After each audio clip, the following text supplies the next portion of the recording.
Your Excellencies, the President of the United States. Let's get this over with.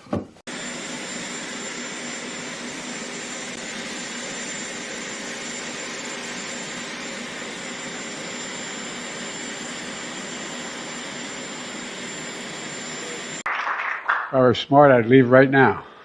I know you just heard, did Jill already speak, my wife? Well, what the hell am I doing here? Years right now, they come through the border, an asylum. They not able to see an asylum officer. They get a bracelet and they get put in the country and they come back in 7 years.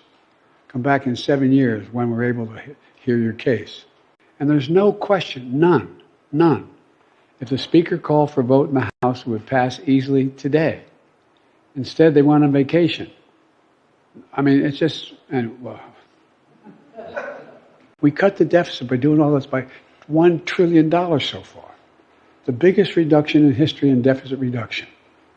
I've signed legislation that's going to cut the federal deficit by another $1 trillion over the next decade. This month, the Treasury statistics showed that the federal deficit swelled by about 96% between March of last year and March of this year. The national deficit, monthly budget deficit for the United States for December of 2023 was $129 billion. That's $44 billion higher than it was a year ago in December. This morning I had the honor of meeting with Alexei Navalny's wife and daughter.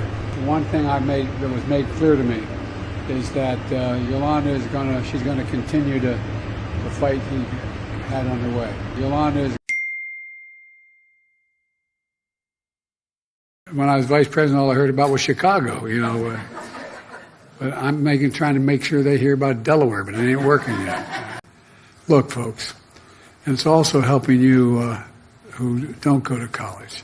It's not just, people say to me sometimes, well, Joe, that's great. You're helping people get into college. But how about all those hardworking people you grew up with in the neighborhood? How about all those folks in labor unions? How about all those hardworking people who work with their hands?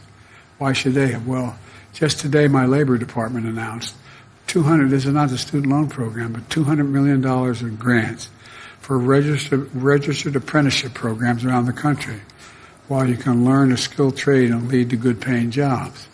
And I thought I'd make a lot more sense to relieve student debt for families and it would grow our economy. Well, there were existing programs in the law to fix and adjust the programs.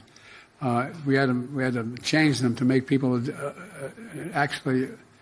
make them available for people, make people eligible. And the economy is growing.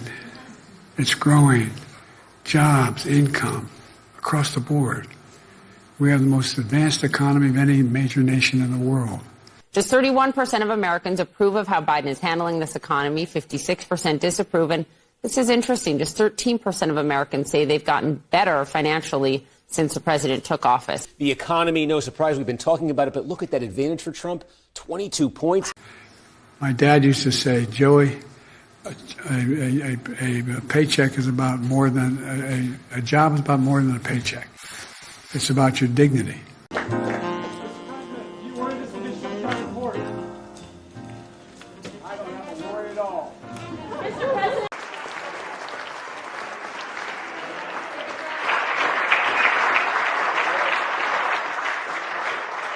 Mr. President.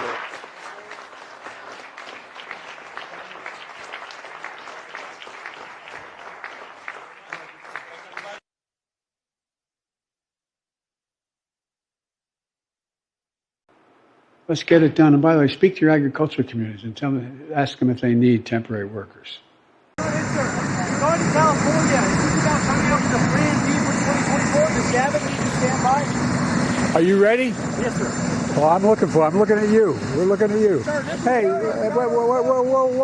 whoa. What I came to tell you was, I told you we'd be announcing sanctions on Russia.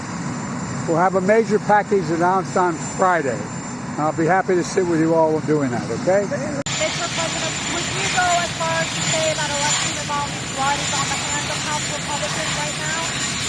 I didn't use that term. They're making a big mistake not responding. Costs are still too high, but inflation continues to fall, and mortgage rates are falling, and they're going to fall more.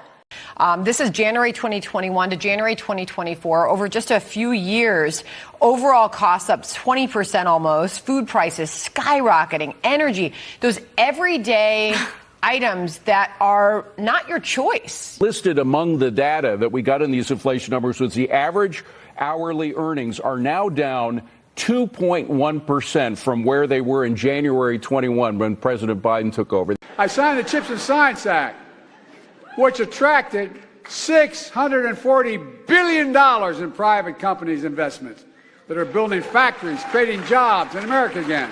Absolutely wrong. We're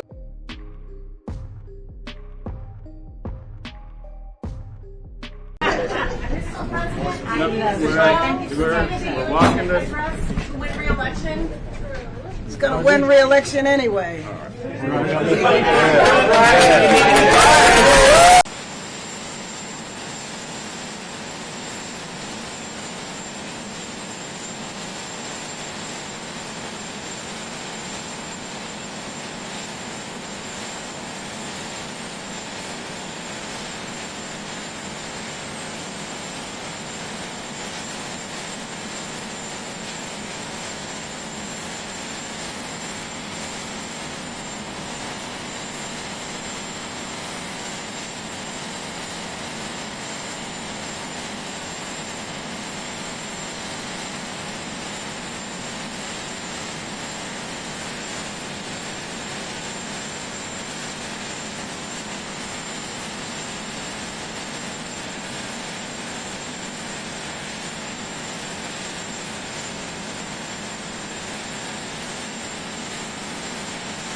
Thank you.